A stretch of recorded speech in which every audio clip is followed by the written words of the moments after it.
Hello friends, welcome to our YouTube channel TSP classes. तो कैसे हैं आप सब? आई होप आप लोग बिल्कुल ठीक होंगे। आप सबकी पढ़ाई भी बिल्कुल अच्छी चल रही होंगी। तो चलिए आज की वीडियो में हम डिस्कस करने वाले हैं यूपी डीएलएड आपका जो थर्ड सेमेस्टर है, यानी कि UP DElEd third semester paper 2 का आज आपका चैप्टर 11 की क्लास होने वाली है। तो पेपर 2 आप सभी को पता है कि आपका समावेशी शिक्षा है। तो समावेशी शिक्षा का आज हम लोग चैप्टर 11 पढ़ने वाले हैं। दो क्लासेस और होंगी इसके बाद, उसके बाद आपका समावेशी शिक्षा का सिलेबस खत्म हो जाएगा। फिर हम स्टार्ट करेंगे आपका सामाजिक अध्ययन। तो चलिए स्टार्ट करते हैं। तो आपका चैप्टर 11 में हम पढ़ने वाले हैं परामर्श विभाग और संस्थाएं, यानी जो आपका परामर्श हमने चैप्टर 10 में परामर्श के बारे में डिटेल में पढ़ा, परामर्श होता क्या है ना, चीजें अच्छे से डिस्कस की थी। इस चैप्टर में हम ये पढ़ेंगे कि जो परामर्श है उसका कौन कौन सा विभाग है, कौन कौन सी संस्था है, वो चीजें हम यहाँ पे पढ़ने वाले हैं। इस चैप्टर से भी क्वेश्चंस बहुत पूछे गए हैं। तो देखते हैं परामर्श क्या होता है।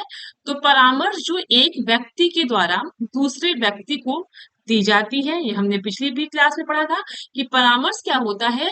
एक व्यक्ति जो होता है दूसरे व्यक्ति को परामर्श देता है, ठीक है, जिससे वह अपनी समस्यात्मक परिस्थितियों का सामना करके उनसे निकल सके।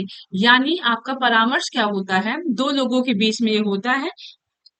मान लीजिए किसी एक को समस्या हुई और वो जाके अपने दूसरे दोस्त से या टीचर से, कोई भी हो सकती है जिसपे वो विश्वास कर सके, उससे अपनी समस्या बताई और फिर आपका उसने आपकी समस्या का हल दिया। यही आपका परामर्श होता है। तो देखते हैं परामर्श क्या है, जो एक व्यक्ति के द्वारा दूसरे व्यक्ति को दी जाती है, जिससे वह अपनी समस्यात्मक परिस्थितियों का सामना करके उनसे निकल सके। ठीक, ये आपका क्या है, परामर्श होता है। चलिए आगे देखते हैं। परामर्श एक सहयोगी सेवा है जिसकी आवश्यकता बच्चे को अपनी समस्याओं को सुलझाने के लिए होती है। इससे बच्चे के अंदर आत्मनिर्देशन की क्षमता उत्पन्न होती है। परामर्श द्वारा अपने अंदर आस्था एवं आत्मविश्वास करने की भावना उत्पन्न कर पाते हैं, जिससे वो अपनी समस्याओं को सुलझा सके। समझिएगा, आपका जो परामर्श होता है वो एक सहयोगी सेवा है, यानी परामर्श के द्वारा हम दूसरों का सहयोग करते हैं। ठीक, उसके बाद जिसकी आवश्यकता बच्चे को अपनी समस्याओं को सुलझाने के लिए होती है, यानी आपके बच्चे भी हो गए, बड़े भी हो गए, है ना, सभी को क्या होता है, परामर्श जो होता है वो सभी के लिए आवश्यक है। ठीक, जिससे क्या होता है कि चाहे वो कोई बच्चा हो चाहे वो व्यक्ति हो, वो अपनी समस्याओं को सुलझा पाता है परामर्श के द्वारा। ठीक, इससे बच्चे के अंदर आत्मनिर्देशन की क्षमता उत्पन्न होती है। परामर्श में क्या होता है कि बच्चे के अंदर ना आत्मनिर्देशन यानी अपने सेल्फ गाइड की जो क्षमता होती है ना, वो उत्पन्न होती है। यानी जब वो किसी से परामर्श लेगा तो वहां से उसको चीजें पता चलेंगी, उसको अनुभव होगा। ठीक है, तो क्या होगा कि वो अपने आप को किस तरह से गाइड करना है, किस तरीके से चीजों को मैनेज करना है, उसकी क्षमता बच्चों में उत्पन्न हो जाती है। सबसे बड़ा निर्देशन, सबसे बड़ा गाइडर स्वयं इंसान होता है। बस बखूबी ये होता है कि वो अपनी इस शक्तियों को पहचान सके। ठीक है, परामर्श द्वारा क्या होता है कि बच्चे के अंदर आस्था यानी विश्वास, आत्मविश्वास यानी सेल्फ कॉन्फिडेंस उत्पन्न करने की भावना जो है होती है। ठीक है, जिससे क्या होता है कि बच्चे अपनी समस्याओं को वो सुलझा सकते हैं। यही आपका परामर्श है। चलिए, अब देखिएगा कि जो आपका परामर्श है ना, उसको सहयोग देने वाले कौन से विभाग है, कौन सी संस्थाएं हैं। आपका 2016 में एग्जाम में पूछा हुआ क्वेश्चन है कि परामर्श में सहयोग देने वाली कौन कौन सी संस्थाएं हैं। तो देखते हैं कि परामर्श में सहयोग देने वाली निम्न संस्थाएं व विभाग हैं, यानी इन जगहों पर परामर्श दिए जाते हैं। ठीक, तो सबसे पहले है आपका मनोविज्ञान शाला इलाहाबाद। इलाहाबाद आज के टाइम पे प्रयागराज नाम चेंज हो गया है, तो वही चीज है। तो पहला है आपका जो संस्था है परामर्श में जो सहयोग देते हैं, वो सबसे पहली है आपकी मनोविज्ञान शाला इलाहाबाद। ठीक है, दूसरा है आपका मंडलीय मनोविज्ञान केंद्र। तीसरा है आपका जिला चिकित्सालय। ठीक है, चौथा है आपका जिला शिक्षा एवं प्रशिक्षण संस्थान, जिसको हम डायट भी बोलते हैं। अगला है आपका पर्यवेक्षण एवं निरीक्षण तंत्र। ठीक है। छठा है आपका समुदाय एवं विद्यालय की सहयोगी समितियां। फिर आपका सातवां है सरकारी एवं गैर सरकारी संगठन। तो ये जो है आपकी संस्थाएं, ये परामर्श में सहयोग देती हैं। ठीक है, परामर्श में सहयोग देती हैं। आई बात समझ में? और देखिएगा, अब हम क्या करेंगे ना, वन पॉइंट, एक एक पॉइंट को बिल्कुल डिटेल में डिस्कस करते हुए चलेंगे। अब हम जो है आगे मनोविज्ञान शाला इलाहाबाद क्या है, ठीक है, मंडली मनोविज्ञान केंद्र क्या है, जिला चिकित्सालय क्या है, चीजों को अच्छे से डिस्कस डिस्कस करते हुए हम पढ़ते हुए आगे चलेंगे। चलिए देखते हैं आगे। सबसे पहले हम पढ़ेंगे मनोविज्ञान शाला इलाहाबाद। यहाँ से भी क्वेश्चन आपका बना हुआ है, तो देखते हैं। मनोविज्ञान शाला उत्तर प्रदेश की स्थापना आचार्य नरेंद्र देव समिति की संस्तुति के आधार पर उत्तर प्रदेश शिक्षा विभाग के तत्वाधान में प्रयागराज में 1947 ईस्वी में की गई है। यहाँ से 3 क्वेश्चन बनता है कि मनोविज्ञान शाला उत्तर प्रदेश में किस आपके जिला में है, तो आपके इलाहाबाद या फिर प्रयागराज कह सकते हैं। ठीक है। इसकी स्थापना कब हुई, तो 1947 में। किसके समिति के संस्तुति पे, तो आपके आचार्य नरेंद्र देव समिति के संस्तुति की। ठीक है, फिर से देखते हैं। मनोविज्ञान शाला उत्तर प्रदेश की स्थापना जो है आपकी आचार्य नरेंद्र देव समिति की संस्तुति के आधार पर, ठीक है, उत्तर प्रदेश शिक्षा विभाग के तत्वाधान में प्रयागराज में 1947 में की गई है। ठीक है। जो राज्य शैक्षिक अनुसंधान और प्रशिक्षण परिषद उत्तर प्रदेश की एक इकाई मनोविज्ञान और निर्देशन विभाग यानी ब्यूरो ऑफ साइकोलॉजी के रूप में कार्यरत है। आपका जो कहने का मतलब ये है कि आपका जो मनोविज्ञान शाला है वो उत्तर प्रदेश के प्रयागराज में स्थित है। ठीक है। इसकी जो स्थापना हुई है वो आचार्य नरेंद्र देव समिति की संस्तुति के आधार पर हुआ है, और वो कब हुआ है, 1947 ईस्वी में हुआ है। ठीक है। और आपका जो मनोविज्ञान शाला इलाहाबाद है वो राज्य शैक्षिक अनुसंधान और प्रशिक्षण परिषद, आपका जो SCERT है, ठीक है, राज्य शैक्षिक अनुसंधान और प्रशिक्षण परिषद उत्तर प्रदेश, यानी इसको SCERT होता है, आप लोगों ने पढ़ा है। ठीक है, प्रारंभिक शिक्षा के नवीन प्रयास सेकंड सेमेस्टर में आप लोगों ने अच्छे से पढ़ा है सब चीजों के बारे में। तो उसकी क्या है, एक इकाई है जो कि मनोविज्ञान और निर्देशन विभाग के रूप में कार्यरत है। ठीक, इसको इंग्लिश में ब्यूरो ऑफ साइकोलॉजी भी कहा जाता है। आई बात समझ में? मनोविज्ञान इलाहाबाद, विज्ञान शाला इलाहाबाद, यहाँ से हर बारी क्वेश्चन पूछता है, कभी 1 नंबर में, कभी ऑब्जेक्टिव में, और कभी कभी आपका लघुत्तरी में भी पूछता है। चलिए आगे देखते हैं। मनोविज्ञान शाला प्रयागराज में निर्देशक के रूप में प्रांतीय शिक्षा सेवा संवर्ग का अधिकारी होता है तथा सहायता मनोवैज्ञानिक होते हैं जो शिक्षा विभाग के प्रवक्ता स्तर के होते हैं, जिन्होंने मनोविज्ञान विषय में ख्याति प्राप्त की हो। आपका जो मनोविज्ञान शाला प्रयागराज में क्या है कि वहां के जो निर्देशक के रूप में प्रांतीय शिक्षा सेवा संवर्ग का अधिकारी होता है, ठीक है, तथा सहायता मनोवैज्ञानिक होते हैं। यानी कहने का मतलब ये है कि मनोविज्ञान शाला प्रयागराज में निर्देशक के रूप में क्या होते हैं कि प्रांतीय शिक्षा सेवा का अधिकारी होता है, और उनकी सहायता के लिए मनोवैज्ञानिक होते हैं। ठीक, जो आपके कौन हो सकते हैं, शिक्षा विभाग के जो प्रवक्ता होते हैं वो भी हो सकते हैं। ठीक, और उन्होंने क्या किया हो, मनोविज्ञान विषय में ख्याति यानी एमए प्राप्त की हो, यानी वो एमए का कोर्स किए हो, उसके बाद फिर उन्होंने कोई एग्जाम क्वालिफाई किया हो, फिर वो उस लेवल पे गए हो। ठीक है, चलिए आगे देखते हैं। मनोविज्ञान की स्थापना के उद्देश्य, तो ये क्या है इसको समझेंगे। तो सबसे पहले स्कूलों में शिक्षा प्राप्त करने वाले बच्चों को शैक्षिक, व्यावसायिक तथा व्यक्तित्व निर्देशन व परामर्श देना। यानी आपको जो मनोविज्ञान शाला है उसकी स्थापना का क्या उद्देश्य है, तो सबसे पहले हम यही देखते हैं कि बच्चों के लिए क्या उद्देश्य है। ठीक, तो स्कूल में जो शिक्षा प्राप्त करने वाले बच्चे हैं उनकी शिक्षा से संबंधित, जैसे आपकी यशपाल समिति का गठन हुआ था, आप सभी को पता है, तो वो मनोविज्ञान शाला के अंतर्गत ही होता है। वहां पे कुछ समिति बनाई जाती है जो बच्चों के हित के लिए बनाई जाती है। यशपाल समिति बना था, किस लिए बना था? क्योंकि बच्चों की बैग का वजन बहुत ज्यादा था, बच्चों का जो बैग था उसका भार कम करने के लिए, है ना। तो चीजें, जो समिति बनती है, जो आपका संशोधन वगैरह होता है, वो आपके मनोविज्ञान शाला में ही होता है। स्कूल में शिक्षा प्राप्त करने वाले बच्चों को शैक्षिक, व्यवसायिक तथा व्यक्तित्व निर्देशन व परामर्श देना, यानी आपके जो स्कूल के बच्चे हैं उनको शिक्षा से संबंधित, आपके व्यवसाय से संबंधित, पर्सनली कुछ प्रॉब्लम है उसमें क्या करना, निर्देश देना व परामर्श देना। ठीक है। अगला है आपका, अध्यापकों को मनोविज्ञान का प्रशिक्षण देकर बच्चे को समझाने की क्षमता का विकास करना, यानी टीचर्स को क्या करना, मनोविज्ञान यानी आपका साइकोलॉजी, जो हम सीडीपी पढ़ते हैं, आप लोग को भी तो आप बाल विकास वगैरह पढ़ाया जाता है, समावेशी शिक्षा, शिक्षण अधिगम, ये सब पढ़ाया जाता है। क्यों?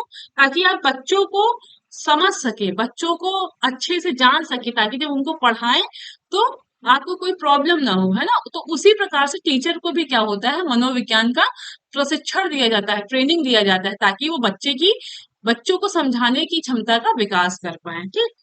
चलिए, अगला है आपका, शिक्षक उपयोगी मनोवैज्ञानिक प्रयोग व अनुसंधान करना। ठीक। अगला है आपका, अध्यापक प्रशिक्षकों के लिए मनोवैज्ञानिक प्रशिक्षणों का आयोजन करना। चलिए आगे अब हम देखेंगे कि कार्य पद्धति क्या है। तो मनोविज्ञान शाला मंडल स्तर पर अपने प्रशिक्षण व अनुसंधान कार्य इलाहाबाद में करती है। कहने का मतलब यह है कि जो मनोविज्ञान शाला है, जो पूरे मंडल स्तर पे जो भी आपकी ट्रेनिंग होती है, जो भी आपके अनुसंधान या शोध के जो कार्य होते हैं, वो इलाहाबाद में करे जाते हैं। ठीक है। चलिए अब हम ये देखेंगे कि जो आपका मनोविज्ञान शाला है उसका कार्य क्या है।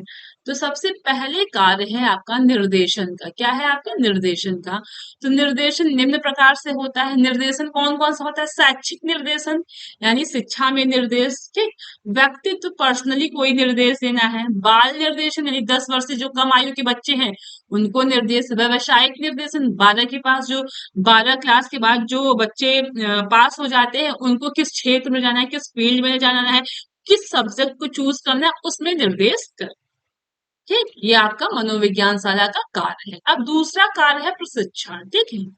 तो देखते हैं, निर्देशन सेवाओं के लिए अच्छे मनोवैज्ञानिक को तैयार करने के लिए सक्रिय कोर्स का प्रशिक्षण दिया जाता है, जिससे प्रवेश के लिए अर्हता एमए मनोविज्ञान या एमएड या एमए शिक्षा शास्त्र है। कहने का मतलब है कि प्रशिक्षण यानी ट्रेनिंग दी जाती है निर्देशन सेवाओं के लिए, यानी आप निर्देश देने के लिए अच्छे मनोवैज्ञानिक को तैयार करते हैं। ठीक। और अच्छे मनोवैज्ञानिक को तैयार करने के लिए अलग अलग कोर्स जो है वो बनाया भी गया है। जैसे आपका एमए में मनोविज्ञान हो गया, यानी एमए जो है उसमें एक साइकोलॉजी का सब्जेक्ट होता है। ठीक है। तो साइकोलॉजी से बहुत लोग एमए करते हैं। ठीक। एमएड हो गया और आपका एमए शिक्षा शास्त्र हो गया। तो ये सब ऐसे सब्जेक्ट हैं या ये सब ऐसे कोर्स हैं जिसमें जो है मनोविज्ञान संबंधित जो है प्रशिक्षण दिया जाता है, और यही बाद में चल के निर्देशन सेवाओं के लिए अच्छे मनोवैज्ञानिक बनते हैं। ठीक। चलिए अब हम आगे देखेंगे शोध कार्य। तो शोध कार्य क्या है उसको समझेंगे। मनोविज्ञान शाला मनोवैज्ञानिक परीक्षणों के लिए परीक्षण निर्माण तथा मानकीकरण का कार्य करती है। ठीक। मनोविज्ञान शाला जो है वो मनोवैज्ञानिक परीक्षणों के लिए परीक्षण निर्माण तथा मानकीकरण का कार्य करती है। मनोवैज्ञानिक परीक्षण भाटिया, बैटरी टेस्ट, रोसा परीक्षण आदि बच्चों में बुद्धि लब्धि, व्यक्तित्व मापन के लिए उपकरणों का निर्माण करती है, यानी शोध कार्य।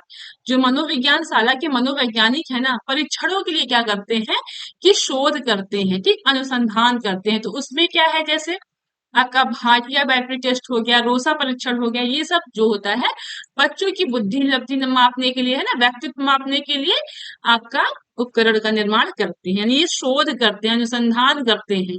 उसके बाद ये इन सब चीज उपकरणों का निर्माण वो करते हैं। अब आगे हम देखेंगे परीक्षा एवं प्रश्न पत्र। ठीक, तो ये परीक्षा, ये आपका विभिन्न परीक्षाओं के लिए प्रश्न पत्रों का निर्माण भी करते हैं। ठीक, अगला है आपका राष्ट्रीय प्रतिभा खोज परीक्षा का आयोजन भी करते हैं। अब आप ये देखिएगा, जो डीपीजी है इसका फुल फॉर्म है आपका डिप्लोमा इन गाइडेंस साइकोलॉजी। 2016 में एग्जाम में पूछा हुआ क्वेश्चन है। डीपीजी का फुल फॉर्म है आपका डिप्लोमा इन गाइडेंस साइकोलॉजी। ठीक, चलिए अब हम दूसरा पढ़ेंगे, मंडलीय मनोविज्ञान केंद्र। तो आपका मंडलीय मनोविज्ञान केंद्र क्या है, इसको हम समझेंगे।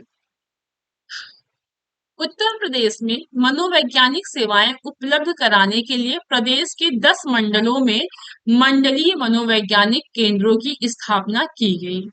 यानी आपका जो उत्तर प्रदेश है वहां पे जो मनोवैज्ञानिक की सेवा उपलब्ध कराने के लिए, यानी आपके पूरे प्रदेश में, उत्तर प्रदेश की बात हम कर रहे हैं, और हमारे प्रदेश में मनोवैज्ञानिक सेवा उपलब्ध कराने के लिए 10 मंडलों में आपकी मनोवैज्ञानिक केंद्र की स्थापना की गई है।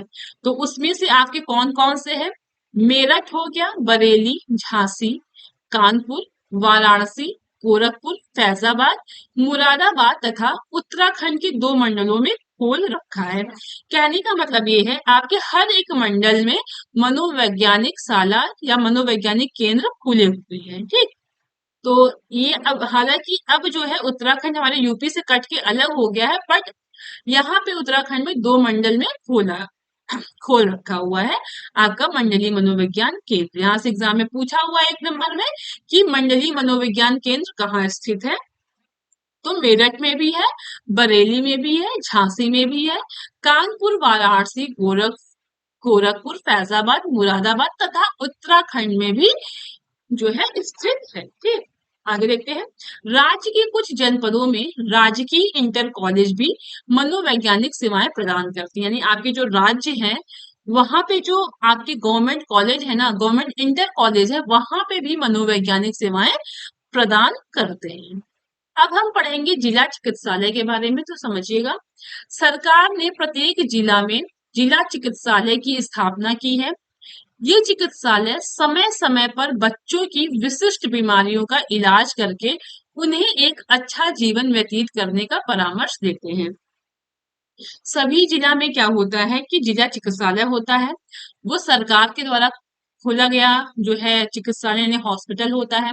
वहां पे आपके अच्छे डॉक्टर होते हैं, डिग्री लिए हुए, पढ़ लिख के पास हुए, है ना। बट वहां का एक निगेटिव पॉइंट ये होता है कि गवर्नमेंट की द्वारा जो दवा होती है वही वो देते हैं। इस वजह से ज्यादातर कोई वहां पे जाना प्रेफर नहीं करता है। बट वहां के जो डॉक्टर होते हैं वो ज्यादा नॉलेजेबल होते हैं, है ना। तो चलिए आगे देखते हैं। सरकार ने क्या हुआ है कि प्रत्येक जिला में, हर एक जिला में जिला चिकित्सालय की स्थापना की है। आप सभी को पता होगा, चिकित्सालय समय समय पर बच्चों की विशिष्ट बीमारियों का इलाज करके उन्हें एक अच्छा जीवन व्यतीत करने का परामर्श देते हैं। यानी कोई भी बच्चा है, उसको किसी भी प्रकार की बीमारी है, तो उस बीमारी को वो दूर करके उन्हें एक अच्छा लाइफ वो देते हैं। ठीक, अगला है आपका जिला चिकित्सालय में मानव समस्या से संबंधित सभी विभाग होते हैं। यानी आपके जो जिला चिकित्सालय है वहां पे आपके मानव से संबंधित जो भी आपकी समस्याएं होती हैं वो विभाग वहां पे होते हैं। ठीक, जिला चिकित्सालय में जिन रोगों का निदान संभव है वो है श्रवण दोष। आप लोग जब जिला चिकित्सालय में गए होंगे तो आप लोगों ने वहां पे देखा होगा कि वहां पे सभी रोगों का इलाज होता है। जो सुन नहीं सकता, जो बोल नहीं सकता, जो देख नहीं सकता, जिसकी हड्डियां टूट गई हैं, किसी भी प्रकार का रोग है, वहां पे रोगों का निदान किया जाता है। तो श्रवण दोष हो गया, वाक दोष हो गया, ठीक है, दृष्टि दोष हो गया, अस्थि दोष हो गया, चर्म रोग हो गया, आपका आनुवंशिक रोग हो गया। तो इस तरह का जो भी दोष है, जो भी रोग है, इससे संबंधित हर एक रोग का आपके जिला चिकित्सालय में निदान यानी उपचार किया जाता है। ठीक है, तो आई होप आपको आज की क्लास अच्छे से समझ में आई होगी। आज हमने चैप्टर 11 का पार्ट 1 पढ़ा है। कल आगे की क्लास हम डिस्कस करेंगे। ठीक, तो क्लास कैसी लगी है आप जरूर बताइएगा, कमेंट करके जरूर बताइएगा कि आप किस जिला से संबंधित है, और नोट्स चाहिए कि नहीं ये भी हमें जरूर शेयर करिएगा। और चलिए ठीक है, मिलते हैं कल की क्लास में। मन लगा के पढ़ाई करते रहिए, एग्जाम अब ज्यादा दूर नहीं है। मे बी आपका इलेक्शन खत्म होगा, एग्जाम स्टार्ट हो जाएगा। तो चलिए क्लास को यहीं एंड करते हैं। Okay, thank you.